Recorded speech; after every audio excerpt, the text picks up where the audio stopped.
First News with Keeler in the morning on WIBX and WIBX950.com. Dr. Kent Hall standing by on the line to bring us back down to reality and the COVID reality.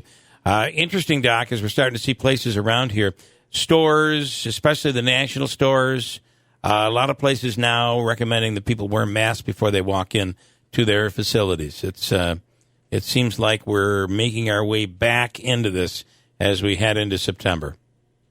Yes, I would encourage people, if they're going out into enclosed areas, where they're away from what I would call their own personal bubble of people, that I'd very strongly recommend that they be wearing masks. So if you're going out shopping, going out to the mall, those certainly going out to anything where you're going to be in an enclosed space for any length of time, because that's just being smart and safe for yourself as well as for the people around you. Heard from a lot of people, whether it's nationally or even in some cases here locally, who have been vaccinated and have gotten quite sick, not enough to send them to the hospital, but quite sick with their version of this current version of COVID that we believe is the Delta variant. So even with a vaccination, there are people out there that are going through this. Yeah. So this variant is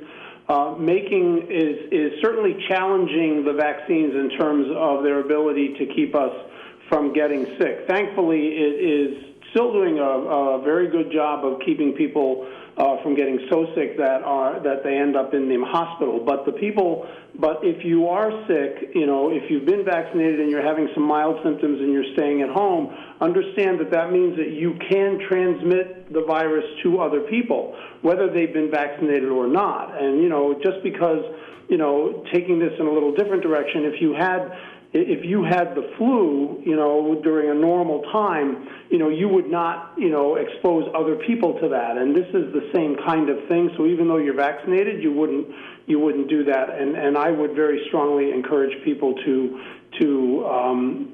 protect other people and to protect yourself too, as much as possible. What does specifically, by getting the third shot, let's say you had Pfizer or Moderna, what does the third shot do?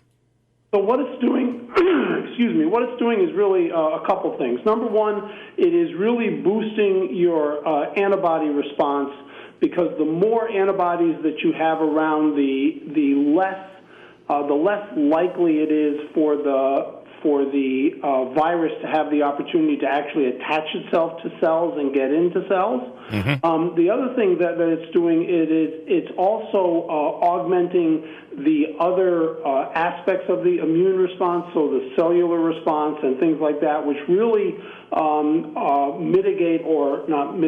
really control the long-term effects of